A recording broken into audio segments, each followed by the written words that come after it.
প্রিয় দর্শকরা সবাইকে স্বাগতম আমাদের টক শোতে। আমাদের টক শোর নাম হলো তুই আমার কে আমি তোর কে, আমি উপস্থাপক স্বচ্ছ। আসুন আমাদের গেস্টকে আজকে ডাকে নেই, তাদেরকে বরণ করে নেই। আপনারা সবাই চিনেন, আপনাদের সকলের চেনা মুখ, আমাদের সকলের প্রিয় টিকটকার মামুন ভাই এবং লাইলা আপা। সবাই স্বাগতম করি, করতালি মারে। এইদিকে বসেন ভাই, এদিকে বসেন। মাইক নেন ভাই, মামুন ভাই। দর্শকরা, অনেক যুদ্ধের পরে আমরা মামুন ভাই এবং লাইলা আপার ইন্টারভিউ নিতে পারতেছি। সকলেই আপনারা শেষ পর্যন্ত দেখুন এবং উপভোগ করুন।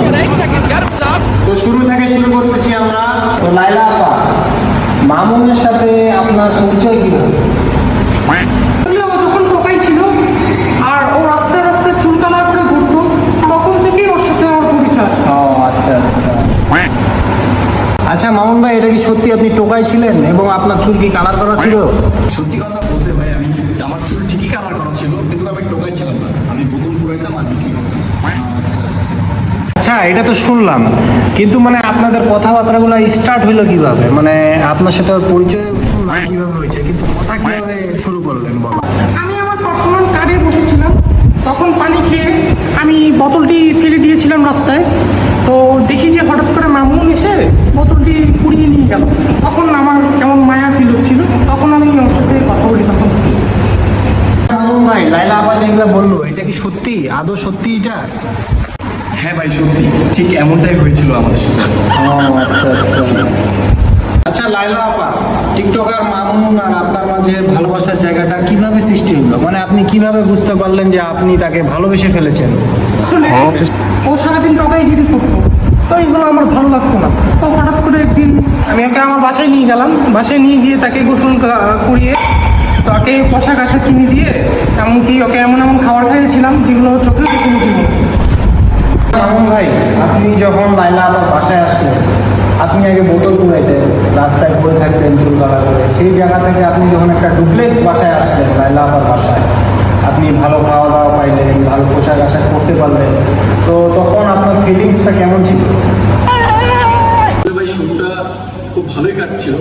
ঠিক 2-3 মাস পর ও আমাকে কাজের ছেলে হিসাবে কাজ করায়। যেমন সে আমাকে প্লেট মাঞ্জায়, কাপড় হচ্ছে ধুতে দেয়, আবার হচ্ছে আপনার মানুষের কাছে কীভাবে কী বলে পরিচয় দেয় জানেন?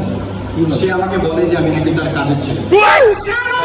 সরাসরি মিথ্যা কথা ভাই। তাই সারাদিন গরুর মতো আমাকে খাটায়। লাইলা আপা, মামুন ভাই যেগুলা বললো, এগুলা কি সত্যি? আসলে সত্যি এগুলা? না না ভাই, এটা একদমই মিথ্যা, সম্পূর্ণ মিথ্যা। আই মামুন, একদম মিথ্যা কথা বলবা না তুমি। বেয়াদব মহিলা, ফালতু স্টুপিড একটা মহিলা। না মামুন, তুমি একদম মিথ্যা কথা বলবা না। স্টুপিড তুমি। আপনারা একটু চুপ তুমি করেন, একটা আপনারা শান্ত stupid। হন, না, শান্ত হন। বেয়াদব তুমি। stupid তুমি একটা। মিথ্যা কথা লাইলা আপা, লাইলা আপা, একটু তুমি মিথ্যা কথা লাইলা আপা, একটু শান্ত হন, একটু শান্ত হন, একটু শান্ত হন। মামুন ভাই, একটু শান্ত হন। লাইলা আপা, ঠান্ডা হন আর একটু বিস্তারিত বলেন, আপনি কি এইসব বলেছিলেন? না না ভাই, এটা সম্পূর্ণ মিথ্যা কথা বলেছে আপনাকে। হ্যাঁ, আমি করেছিলাম। যেদিন ওকে আমি আমার বাসায় নিয়ে যাই, কাপড় চোপড় পোশাক আশাক সব কিনে দেই, ভালো মন্দ খাওয়া দাওয়ার খাওয়াই, ওকে বাড়ি গাড়ি সব কিনে দিয়েছি ভাই আমি। কিন্তু ও আমার একটা বিন্দু মাত্র কথা শোনে না। ও ওর ফ্রেন্ড সার্কেল নিয়ে জুয়া নেশা পানিতে টোকাইয়ের মতো ঘুরে ঘুরে বেড়ায়, এটাও ছাড়ে না আজ পর্যন্ত। যার কারণে ওকে আমি বাড়ির মধ্যে থাকতে বলছি, কিন্তু এগুলো একদমই করাইনি। এটা সম্পূর্ণ মিথ্যা কথা বলেছে ভাই। আচ্ছা আচ্ছা, ঠিক আছে। ভাই, ও আমার নামে জানেন মামলা দেয়। এই পর্যন্ত 4-4টা মামলা ও আমার নামে দিছে।